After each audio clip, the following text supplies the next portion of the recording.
welcome back, ladies and gentlemen, to another episode of 501 Tacos. I'm your host, Tako DB, history's spiciest podcaster and the best voice in podcasting. Thank you very much. Here, as always, on a lovely Sunday night, 7:07 p.m. Standard time. Standard, I think. Eastern. We kicked daylight savings time out of here last night. Yeah, we did. Is that why? Officially, we fell back, right? We fall back. Yeah. Fall back, right? Fall back, never fall off. But here with my co-host, DB, the Dark Britain, one of my main man, spots the pants, one of my favorite people. DB is gonna, talk to us about some sports. We're gonna talk about some foosball today. I know, right? We normally talk about nerdy stuff. Yeah, but I mean, go ahead. I was gonna say, yeah, we usually just nerd out here, but I figured, hey, why not? We can nerd out about some foosball and some other sports stuff. Well, we could be like cool people because like cool people talk about sports ball, right? Yeah, that's how it works. Yeah. Well, I mean, we can maybe be cool a little bit sometimes, Just a few times. We know the other side. We know the other side. We are. We're multifaceted people. True. It was one where throughout the week we were like, when can we record? And I was like, we'll record on Sunday. Packers play on at 1. I'll be in a good mood because it's going to be a beatdown. I don't know if anyone watches sports at all. It was not. We lost. Last second field goal, which is a great feeling when you're supposed to win by like 14 points. I hate when people bring the spreads into it because that gets into my head like how much we're supposed to win, and then we lose. And it's like, To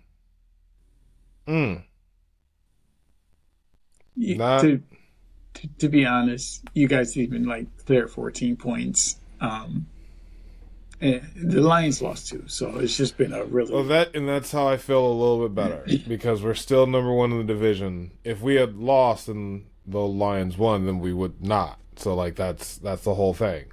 So it's one where we're still number one in the North. We're probably not number one in the NFC anymore, which I really don't care that much about outside of the bye, which we would need since we had such an early bye. But it's one where I don't know. It was at home, and everyone like that I follow is like, oh, there's no such thing as a trap game. These professionals, motherfucker, this was a trap game. This is the second time this year too, and I'm just like, I love being.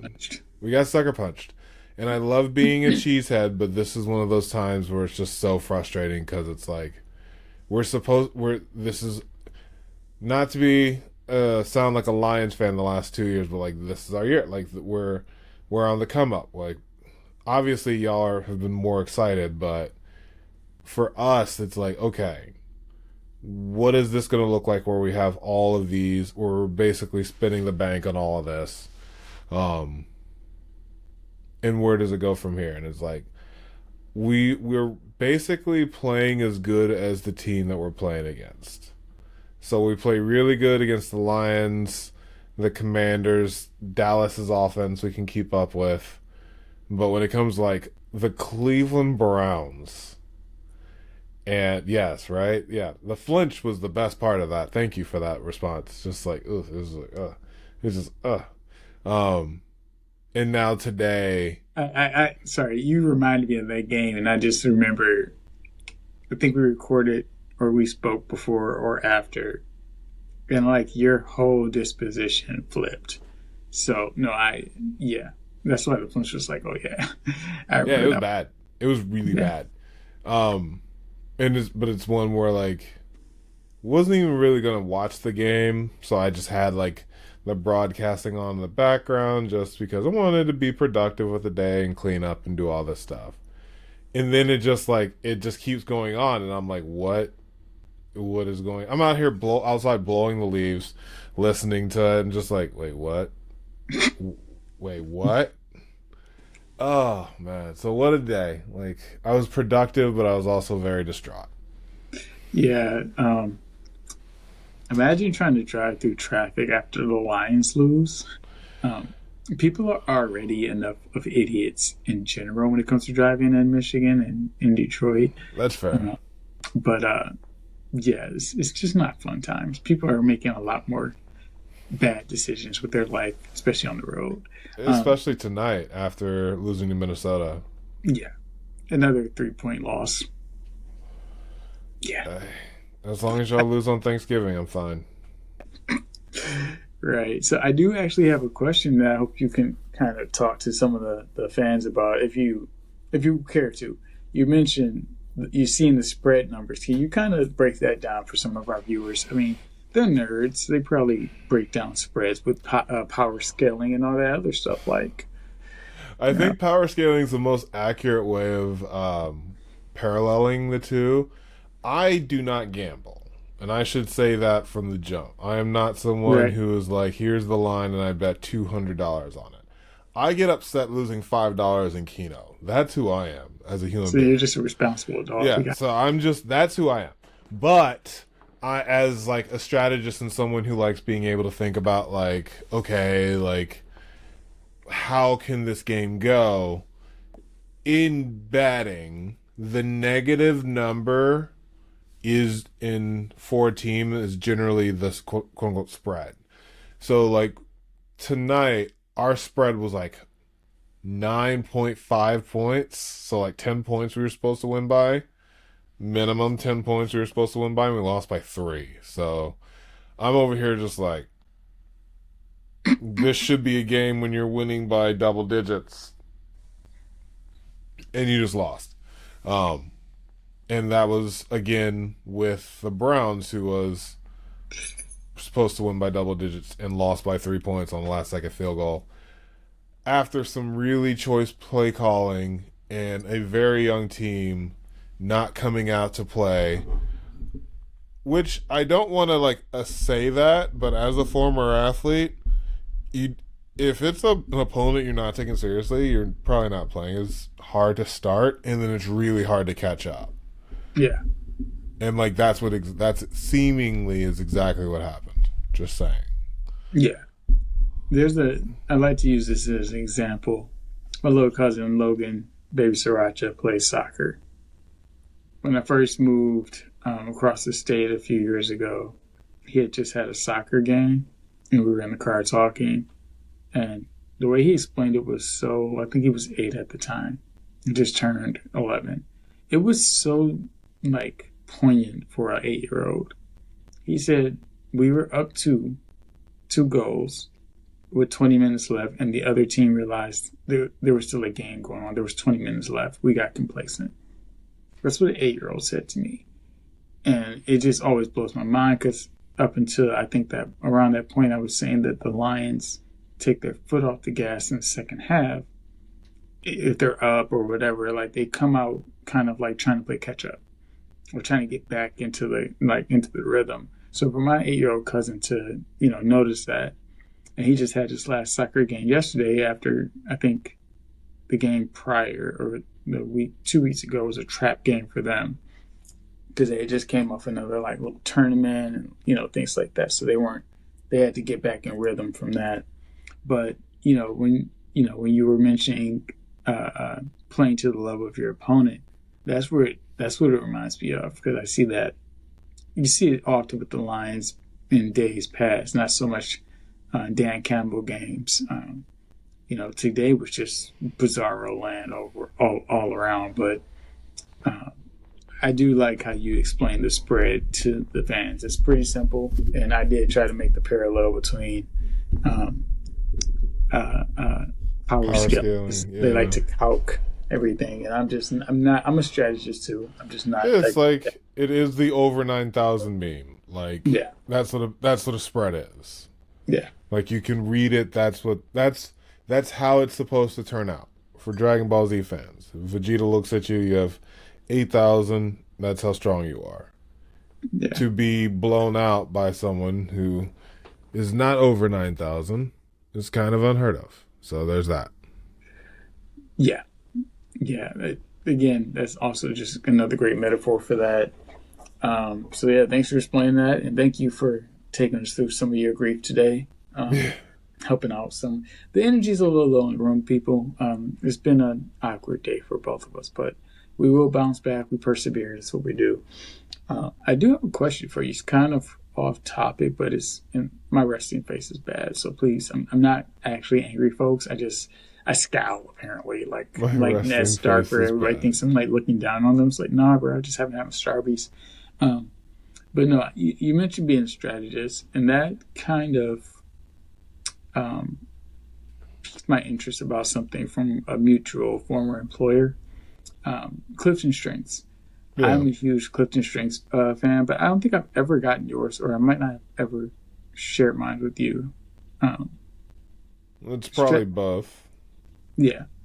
Strategist is like in my top 10, so I'm just curious, do you know yours? It's not in my top 10, but it's like top 15. My top 5 are individualistic, input, restorative, arranger, analytical. Nice. So mine are command, futuristic, competition, relator, and individualization. Input is my number 6. Arranger is my number 8 or 9. So we got some similar, and then 10 strategist. So yeah, strategist is in the top, and I'm thinking because it's somewhere, and all the Clifton Strength stuff is like buried somewhere. I'm looking forward to. Yeah, it does, right? I need to mind my own damn business half the time. That's the big one. That's what restorative really means to me. I need to mind my own damn business. Like you're always trying to fix someone else's problems, Wayne. No one else needs you to fix their problems. Like, just mind your own damn business. Yeah, look, bro, you're preaching to the choir, because one of my kind of themes and goals for this year is just worry about your damn self and let everybody take care of them just the way they're going to do you. You know, like everyone else is grown. Yeah, you can't pour from an empty cup. And as my therapist likes to remind me, stop putting yourself on fire to keep other people warm. So, I like that. Oh, yes, great. He's also a nerd. So sometimes we talk about anime. Full Blood Alchemist Brotherhood is one of his favorite. But he has some really great ones. I shared some with Smitty. Shout out Smitty. It's like the first session I've actually mentioned Smitty in a couple sessions. But one is you ask God for flowers and he gives you rain. That reminds me of like when I'm going through stuff, like, hey, I asked for some flowers. Oh yeah, but we gotta wet the soil, and you gotta toil a little bit to get those flowers you want. So just riding out some of the storms. Don't put yourself on fire to keep other people warm. I feel like there's another one he said recently. I think I wrote it in my journal, but I can't remember off the top of my head. So yeah, just a couple of nice little Aesops in life. But yeah, I definitely feel that restorative because as a natural empath, like always going above and beyond for others. But then when it's time for myself, I don't have a lot of energy for myself. So some of the things I do to restore myself is game and anime and watch sports, because I'm also a former athlete. Emphasis on former. But yeah, Wayne, if you don't mind me kind of switching topics a bit, I've been playing a little more Final Fantasy 16. Torgal approves. I love Torgal. He's like literally an ace. He's like never leaves your side, and he's wrecking house with you. I got the new digs from Lady Hannah, so I'm now wearing my dad's outfit. Got some character development where I kind of face my shadow and we admit some things to ourselves. Yeah, and then the story gets a lot more interesting because mom in the game, Lady Annabella, is an absolute bitch. I hate her. I hated her so much. I did not. At some times, I was just like, this could not be his actual mother. Like this. Yeah, it was so bad. Like, here she is with her third baby, like out here like clowning. Yeah. You hope at some point she gets some redeeming qualities. I'm not hopeful. It gets too much like right at this point. It's wild. Like her as a character is so absolutely wild. Like I was confused by how like extreme her character was. Because I was She's like, there has to be there. This can't be like she can't just be this see through. Yeah, she was. the phrase cartoonishly evil comes up a lot in relation to real life figures. This woman is like literally the definition of being cartoonishly evil. Um, I mean, once I like spoiler for anybody that hasn't played the game that wants to play the game. Once you realize that first like assassination early in the game is basically on her orders, and all of the fallout from that, and she's basically like the one son that was apparently offed by this big monster. And I'm going to kind of avoid some of the plot reveals and the plot twists. She's like, oh, I kind of liked him, but said he's gone, but all right, whatever. Um, Here's my other one, all from No Survivors. Wait, no, Visa Burden. We need more bodies on the battlefield. He's always been a pretty decent fighter. Slap a tattoo on him, make him a slave. That's right. She made her firstborn son a slave and branded him. So now it's like for the entire world to know your firstborn son is a slave in your army. Like the whole world setup with 16 is really intense because you do have the blatant racism between Oh, yeah. it's one of those where you're just like mentally you're like, well, they have magic, they can take out others. Oh, what it does to their bodies physically, they don't necessarily want to do it that often. Yep. So it's just like personally I would just use it as defense to keep everyone away kind of thing. And that would be my usage instead of wanting to be enslaved and just like slowly fall apart. But Yeah. it's You see, that's brutal. the strategist in him. It's kind of almost like a moot point when you're conscripted because either Oh yeah, you have no. you're either gonna kill a lot of people and you're gonna be really really good at it, um, and that's gonna kill you, or you're gonna get to the point where you've killed a lot of people because you're really really good at it. You're just like fucking kill me now. Like when is my turn to just like leave this? Oh, this game is brutal, But bro. at least you get to decide though. That's the thing. It's like That might the be the worst part is only not decision being you able have. to decide. And Yeah, that's that might why be the literally the branded only. Yeah, yeah.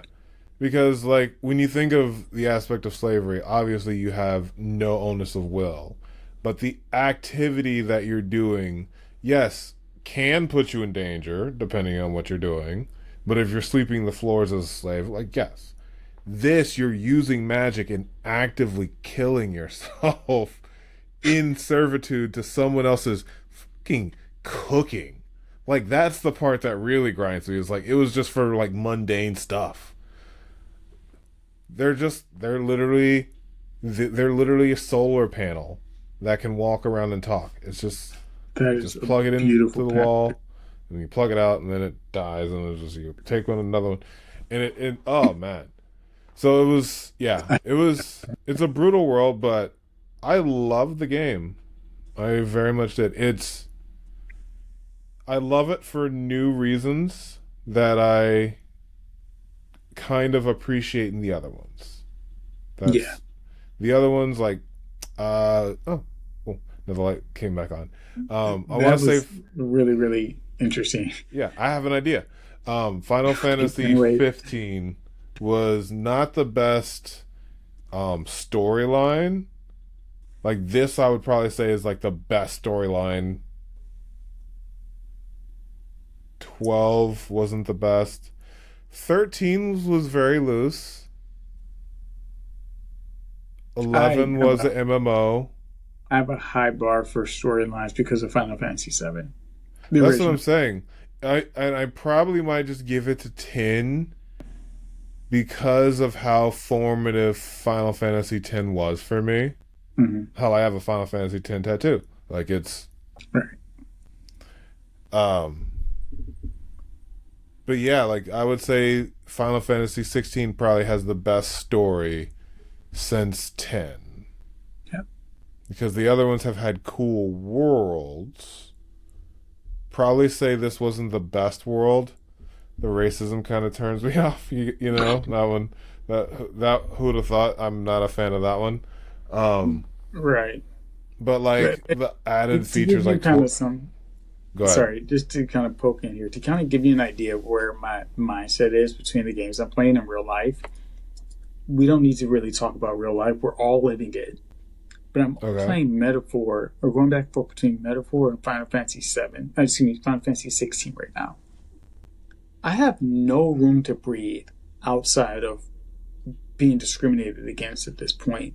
The only saving grace that I have for Metaphor and Final Fantasy 16 is that it's frowned upon to hit people that upset you in real life. I take out so much fucking frustration in those games. I mean, when I tell you Oh you get yeah. really good at killing people, I'm really good at killing people in those games. And don't even get me started on the fact that I know how to dodge, precision dodge at the last second to get extra points and an extra boost when I'm killing people. Bro, look, my therapist approves of me playing video games, especially JRPGs, because you'll learn about life. I'm trying to You go on an apply. adventure. You're growing as a person. I mean, me and Clive both dealt with our shadows around the same time. It was very cathartic. A lot of people died on the fantasy side, so I'm feeling not so bad about life right now. No, that's it. That's why games are such a good escape because it allows you to have that vent session. I think is the best way of putting it. Um, yeah. So I'm. I would like to say my current game is feeding all of the escapisms. It's just fun. It's ZA. ZA is Mhm. continuing on. It's more. It's just fun now. It's not like the last game, which was just like I can't wait to get back to it. It's like oh, I guess I'll play it tonight. Yeah, Kind of feel, but yeah. With yeah. the Final Fantasy and the 16 and all the series, I I don't imagine that we'd get Final Fantasy 17. Actually, no. I honestly would think that Final Fantasy 17 might be the next MMO because you have Final Fantasy 11, Mhm. which 14. was the massive multiplayer online, massive multiplayer online one. Then you had 14, so I could probably see 17 being the next. Because I'm when did skipping that Final? gen. Oh, I don't play. I. Well, I mean, Sorry, you just started Genshin, so I'm like also. it's a I game. was gonna It's mention I'm games also that playing never Genshin. end. Like I'm also that's the playing thing. Genshin. I know, but that's the thing with me is I need a beginning, middle, and end, and Genshin doesn't. Like my Yeah, sister is very much upset that there is no end in sight. She's like, "Get how it's been how long? It's been years." I'm like, "Oh, this is why you don't play massive online multiplayer games." When did Final? yeah. My buddy Samson got me into it. He's in love with it, and he keeps saying like, "Oh, I'm pretty much almost caught up to where we are in the plot." I'm thinking to myself, bro, it doesn't end. Like you're in a game One Piece right now, um, which it might be fine in One Piece world, but I do enjoy me a good plot with I could put 100 hours in and then boom, I'm done. I've gotten my Yeah, character development. I've gotten satiated with a pretty decent ending. I feel Um, accomplished. yeah, things Like you happen and started it something, you ends. finished something. Yeah, it's like having a list of goals or tasks for the day. You cross off enough of those things, all the endorphin you get, and dopamine hits. I mean, that you get from that, it's great. Light stuff Yeah. to end though. Um, For the commitment. for anyone wondering, Final Fantasy 14, the MMO one, um, came out on August 27th, 2013, which is Wow. insane that Yeah, I people have been try. playing that for 12 years, Oh, that's going I on here 13 here. years. Yeah, that's scary to hear. You've been playing a game with no end for 13, 14, 12 years a slave to that game, basically. Oh, it's insane. And then Final Fantasy.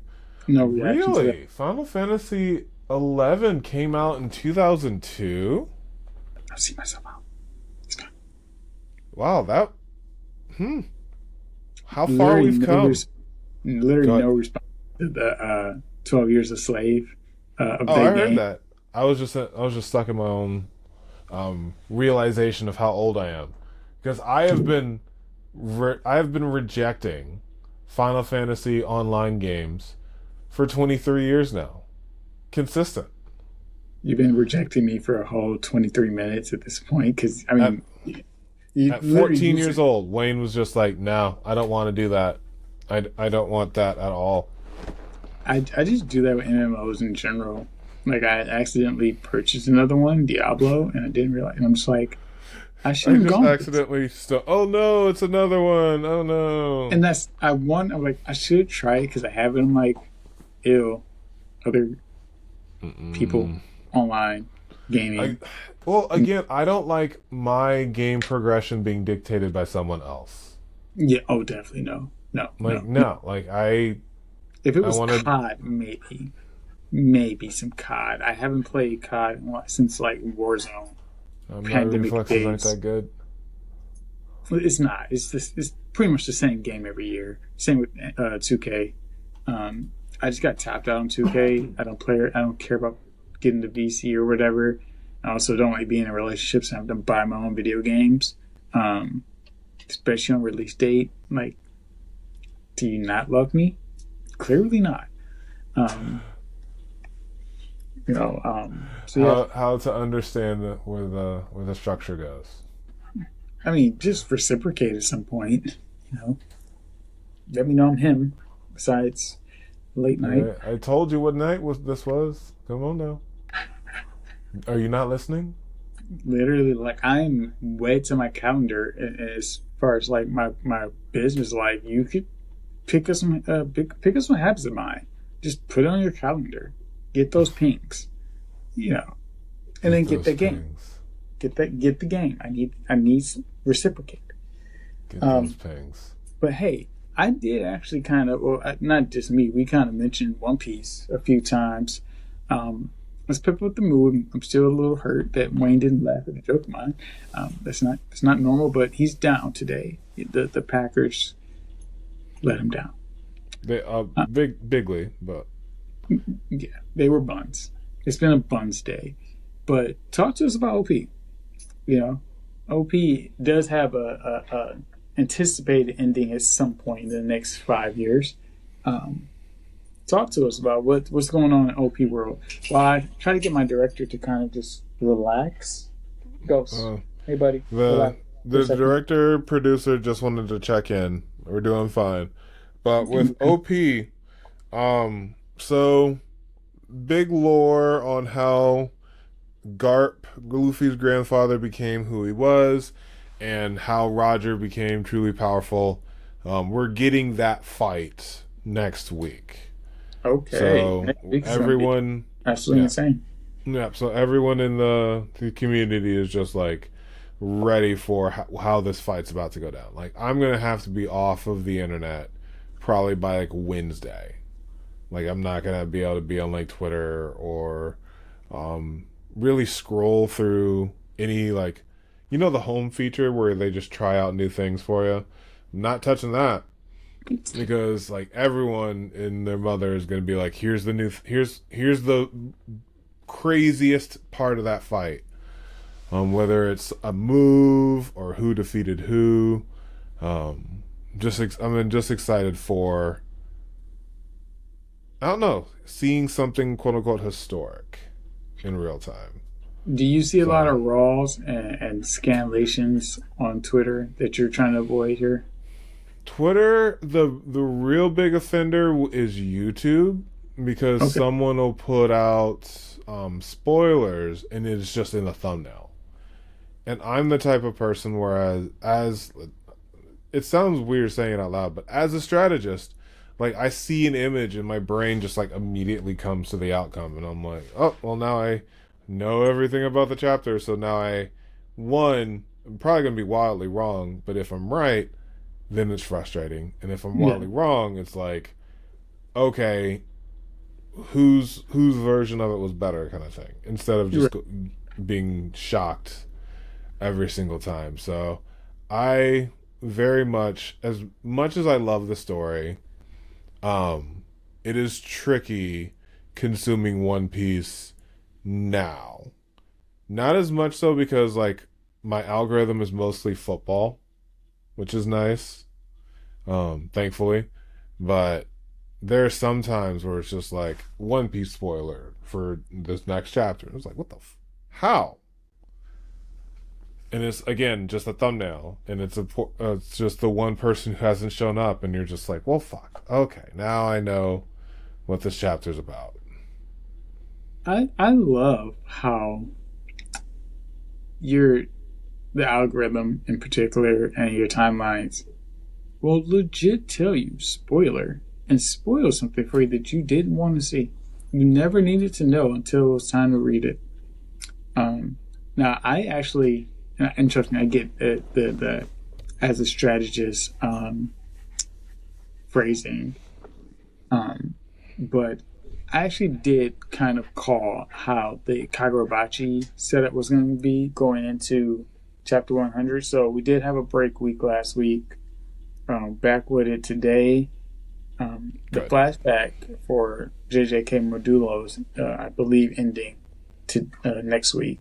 Now I understand why they put it in there, but just to get to Kagurabachi, um, we kind of took a little digression from the big fight that we were just seeing last chapter 98. Mm-hmm. Got a character we hadn't seen in probably like 70 to 80 chapters. Um, he's back in action. He had been MIA due to some depression and losing and some PTSD, losing his team against Interesting. an actual bum. Like they lost to a bum. So yeah, but they lost to a bum wielding an enchanted blade, which is basically like giving a literal noob a nuke Hmm. to kind of like it's like if someone in MMA knew Bruce Lee's ultimate move, like the inch punch or something, and was just laying waste to anybody that was stupid enough to run into it. So yeah, I mean he probably like literally a blue belt with an enchanted blade or Bruce Lee's inch punch. Hmm. But the thing is, we got a little divergence from the actual action. They're searching for like a second like mole so they can get back up. He actually finds the guy, helps out, or so it seems. This kid's really good at stalling. He's like 17 and like ridiculously OP. You want Hmm. to talk about Kaza still fighting after losing his head? This guy loses his head and catches it and keeps talking. Um, yeah, that's like the most insane, well, second most insane thing. One of the stronger characters on the good guy side apparently just got off screened um, by the Well, big that bad. sucks. Yeah, big bad using the strongest enchanted blade, um, and not even like to his full capacity, just like a sliver of his power because he doesn't have the actual thing. He's not bound to it yet. So right now he's going to he's made it to the other kind of big bad in the story who can basically committed a genocide with said nuke, and they're coming face to face. He needs to kill this guy to take full control of the nuke, and that's going to be chapter 100. So we're things are coming together the way I predicted. It's just a matter of what's the best course of action for the bad guy or the good guys, because it's like they're at Morton's fork. Either they find some way to kill the big bad, the current big bad, which very likely isn't going to happen, or they do somehow kill the big bad, but they still have this other big bad who's going to get stronger, and has been getting stronger despite being deprived of all types of food, energy for 18 years. He's literally just been living connected to this enchanted blade, given like the bare minimum sustenance to survive, and he's still like ridiculously OP. So right now we're waiting to see like what's going to come of this. Can the good guys kind of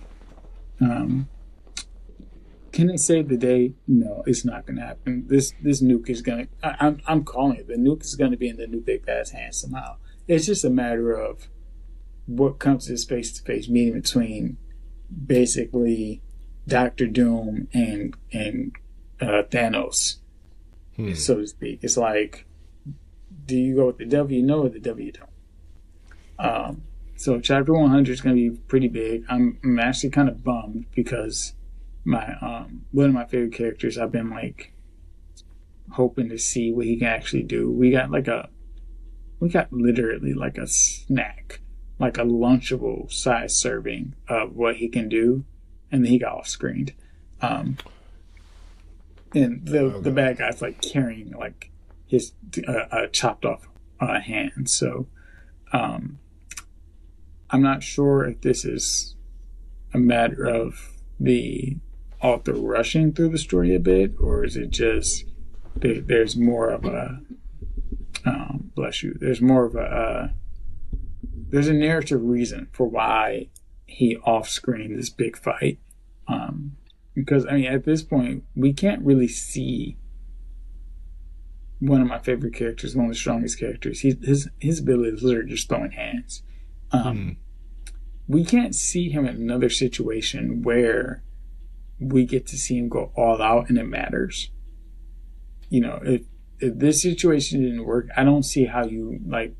How does he recover after basically he's jobbed already? He's you know, to use wrestling lingo, he's been made a chopper. So I don't know where his story goes from here. That's if he survived. If he didn't survive, I'm going to be a little more pissed. If he did survive, I don't see what's his bounce back. So that's probably the only thing I'm a little bummed about, even though, you know, I did kind of foresee this happening. Just a matter of like, how's he recover from that? The good guys aren't gonna stop what's gonna happen. That's just not how this works, narrative storytelling wise, or formulaic wise, I should say. So I'm excited, but I'm also hesitant because I'm like, dude, you kind of like shot on one of my guys, and not even like this is like why the cameras aren't rolling. You know, this is KO package power driving Cody, and you're hoping somebody caught it on camera in the crowd. So I mean, that actually worked out, but you know, we'll see how it goes. Yeah, it sounds like an interesting 100th chapter, or Yeah, like that was chapter 100. no, chapter 100 is next week. We got okay, chapter 1. That was okay. So it was build up for big 100. Mm-hmm. Okay. Yes, sir. So yeah, it sounds like you're about to get something crazy next week, though. Yeah, you got two devils in the room fighting over a nuke. That's literally that's the stakes. Two devils, Satan and Lucifer, Satan and the devil, however you want to look at it, fighting over a nuke that can literally kill 200,000 people in the blink of an eye.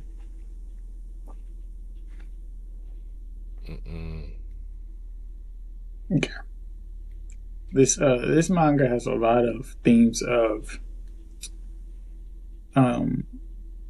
it's like a lot of meditations on violence. Does the gun kill people, or do people kill people? Like, do people usually, like things like that? The necessity of nukes and like how detrimental they are to, you know, humankind, society. So it's a lot of themes centered around that. I think it's handled very well for the most part. Um, as far as like the writing and the snappiness of the writing, the storytelling, not like beating you over the head so heavy handed like I felt My Hero Academia was with some of its Good stuff. example. My Hero Academia, like I think it lost me just because it was so heavy handed with some of the messages it was trying to get across, which I think this is my personal opinion.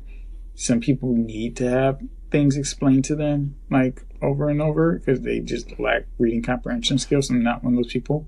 Um, So it was more of a very basic story. It was kind of like Demon Slayer. yeah, Like Demon Slayer, I like it for the fights, but it's not a very deep story. I wouldn't say that about Kyra. Well, I think that's fair to say. I think it's Bleach with a better narrative. So like, Demon there is Slayer or no Kagurabachi? Kagurabachi. Kagurabachi is basically to me it's like Bleach Bleach. with the storyline. Oh, it's absolutely Bleach with like a plot line and storyline and less ass pulls. It just flows. For the love of God, I don't understand how people actually are fans of Bleach and not like blowing their brains out daily. Because they're the shonen fanboys who just want a good fight, bro. Man, Like that's a given. I don't even see how you power scale it. Like Reddit's been sending me, you know, suggestions. Oh, Bleach power scaling community mute. I don't give a fuck about Bleach power scaling. There's no internal commentary about it that matters. You Yeah, know, Isaac can just nope automatic. He can just literally no sell automatic 2 hit. You know, left right and you're dead. He can just no sell that. Like, yeah, I got way too much aura for that. That ain't working on me. Try that on one little. I'm like, bro, Bleach literally has so much BS going on with it. So for me, Kagurabachi is just Bleach with a storyline. You got some cool swords, some cool abilities, a lot of action, and now you get storyline. So it's Bleach done right. You didn't need 10 years and a fan made animator fan, you know, what do you call those things? Like pleading or whatever. You didn't need 10 years to get it right. This dude did it in one. you're So, talking about like a petition. petition, yeah, the petition for the 1,000 Year Blood War to actually be animated. And then they just make Is that what actually happened? Yeah. People have been petitioning it for years, and I think fans started to adapt it. Then the actual studio picked it up. I didn't keep up with it too closely because I just didn't care. I'm so glad I'm a One Piece fan. Like, you Naruto stands, you had your own adventure. I know from my sister that it didn't end well. I'm just hoping that Oda gives him one, doesn't kill himself doing this, but also doesn't, like, I'm kind of interested in why Naruto's author like chose to end it when he did. Like, it didn't seem finished. It kind of seemed a little rushed in places. It's like, I'm glad that Oda's taking it one too long instead of too short. Is that fair? Yeah, I think so. My buddy Samson and I talk about this all the time. Samson and I have been friends 16 years. We actually became friends over a video on YouTube about Naruto. I am of the mind that it should have been shorter, trim some of the fat, especially with the war arc.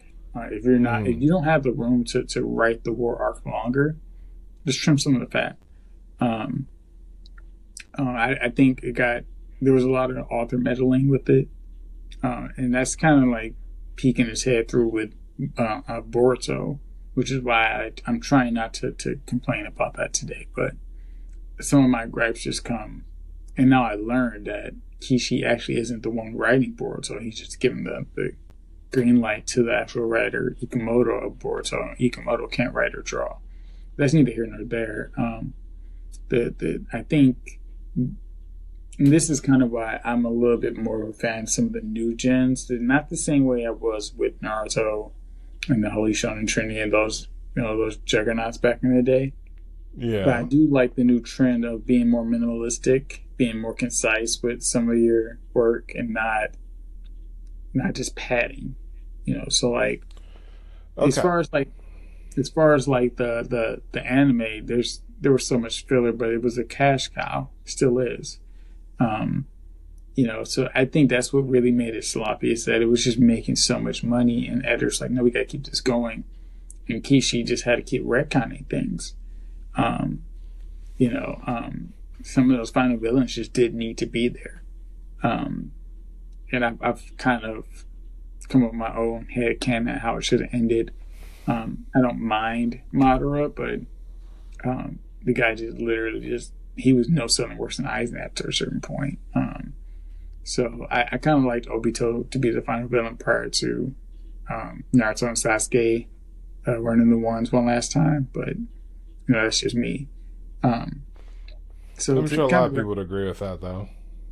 yeah, I mean, if not Obito, I mean, it was not Madara, then Obito would have been better because he was a good.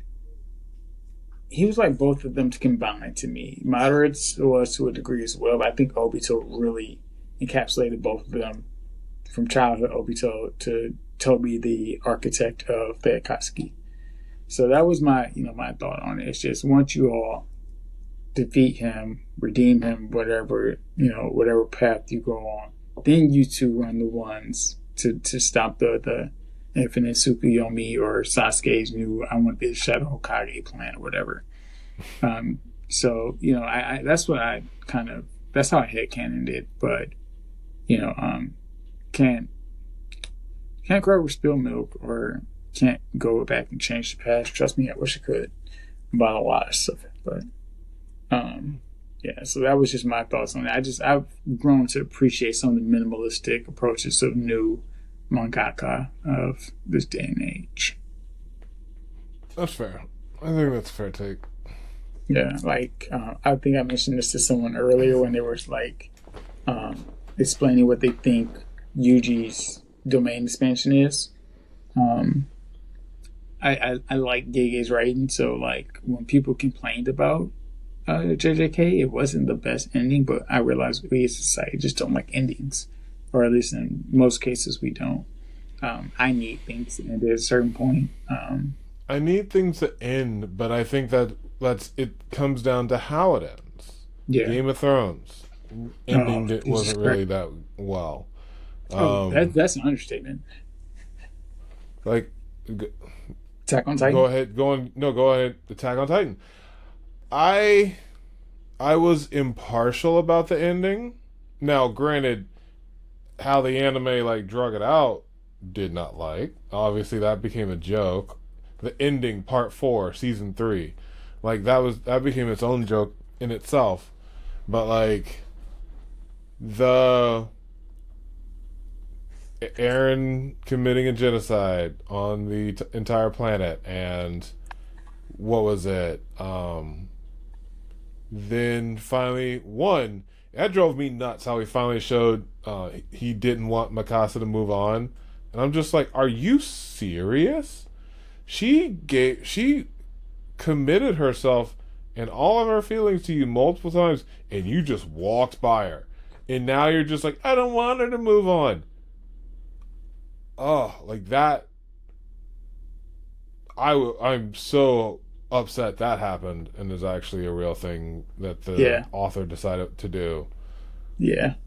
Oh, So I want to say this, especially as we touched on racism earlier in the episode. Right now, DB's yeah. having flashbacks. There were, Unfortunately, yeah. Um, Aaron was right about the rumbling part. At least I'm not like super mad at Aaron for going about the rumbling. I am kind of like, bro, you did choose to take that path and initiate the rumbling instead of trying something different to be with Mikasa. So I mean, if this was a she was decent what you choice. wanted, then Yeah, this is a Yeah. choice. I also You was could at not. least gotten with it. You could at least spent those 9 years with it. That's the thing. You chose Yeah, not to. yeah. I also. Well, who she moved on with was kind of awkward too, though. Um, We all but well, Gene was after her from the beginning, so yeah, but I mean, they were also. I was also Aaron's main rival. Um, so that was kind of an interesting choice. yeah, rival for her. All right, but I mean, it's still like your main op ended up getting the girl, but that's also Aaron's fault. Um, so I will Shouldn't have say that left her. I was kind of impartial to the ending of Attack on Titan, but I do understand the gripes. Um, I do remember shout out Tati sending me her Hulu login so that I could watch the movie part one, and I was in tears in the first 7 minutes. So, despite knowing what was going to happen, it was a great animation, like stellar animation. But um, But goes to show when you milk a cash cow, what happens. Same thing with Game of Thrones, like we mentioned. They had 2 years to get it right, and they still fumbled. So, I mean, they fumbled so bad you had a Starbucks cup in the season finale or series finale. So, I mean, literally, there's so much wrong with. Yeah, me and one of my therapists had an exit session the other day, and we ended the session talking about Game of Thrones because she just did a rewatch of the series, and um, yeah, that was probably one of the other highlights of my week. But yeah, we don't like endings as a society, but I think if you do it well and it's a nice little bow around it, I can live with it. Most of the endings I've gotten in video games have been pretty decent. I think I got like an average ending in Persona 5 Royal, so I want to play that again at some point. You said what? I said an average ending. Oh, I didn't get the golden ending for sure. I didn't get to a certain part of the game because it would have required me to make a bet on a woman, and I don't bet on women. So I learned my lesson from WWE years ago. Don't bet on women. I do have certain stipulations where I will bet if I'm going to bet that my girl's right, like about something. Like I'll bet, like, I bet she does this right, or I bet she gets this, I bet she wins this. I'll do that. I'm not going to bet on a woman's favor. Yeah, but I wasn't going to get that ending, so I got to go back and play it at some point. I just invested 160 hours over a summer in that game, so I needed a little bit of a break from that. Just a bit. Just a bit from the 160 hours. Oh, I was milking. I was putting in work. But what's the other game? Triangle Strategy. I could have probably made some better decisions. I definitely started capitalism in that game while trying to free my slave, my wife. I started and her enslaved people. Bro, when I realized that, I wanted to throw my switch, like the way George Stallion throws his glasses. I wanted to throw my switch. I'm like, bro, I literally just started capitalism. I need a part 2 now. I need a part 2. I got to run this back. Where can I make different choices to avoid this? I mean, my wife. Okay, so you have different pathways. It sounds like. Yeah, so this is one of the charms of what I actually love about Triangle Strategy. Besides the fact that it's a platform game, you get 3 different like value systems for choices you can choose. It's like utilitarian, libertarian, and like moral or something. And just like you make your choices based on your own values, but they lead to different consequences throughout the game. So apparently that sounds kind of fun. Yeah, I think I have to double check because I haven't played it in a while, but I made enough choices. I think I was more liberal or moral or something like that. Like I didn't make a lot of utilitarian choices, but I still ended up starting capitalism under a good and peaceful monarchy. So I just that never sat right with me. Just never. I never felt okay about that. Yeah. Oh, I'm just. It makes me question myself in the dark. You know, it's just me before bed. Just remember, you started capitalism. You're a monster. you are part of the problem. You are the problem. It's just like that little devil on your shoulder. It's like, oh yeah, you get to go to sleep. How can you sleep with yourself? I just turn over on the pillow and like, Just try and suffocate it. Just try and snuff out the voices. Just gotta snuff out the voices. screaming into the pillow. Like, never mind. That was going to go pretty rated R, but yeah, just try to get maybe if I turn over on the right side, it'd be a little less loud in my ear, on my conscience. So yeah. But for the most part, I think I've gotten pretty decent endings. I'm usually okay with endings, not always. I never have to watch Game of Thrones season 8 again. Never. It's so sad because it's the first 4 seasons are just like cinematic gold, and then it just ends so badly. Yeah, and that's Martin's fault for letting off the gas when he had all that momentum. But well,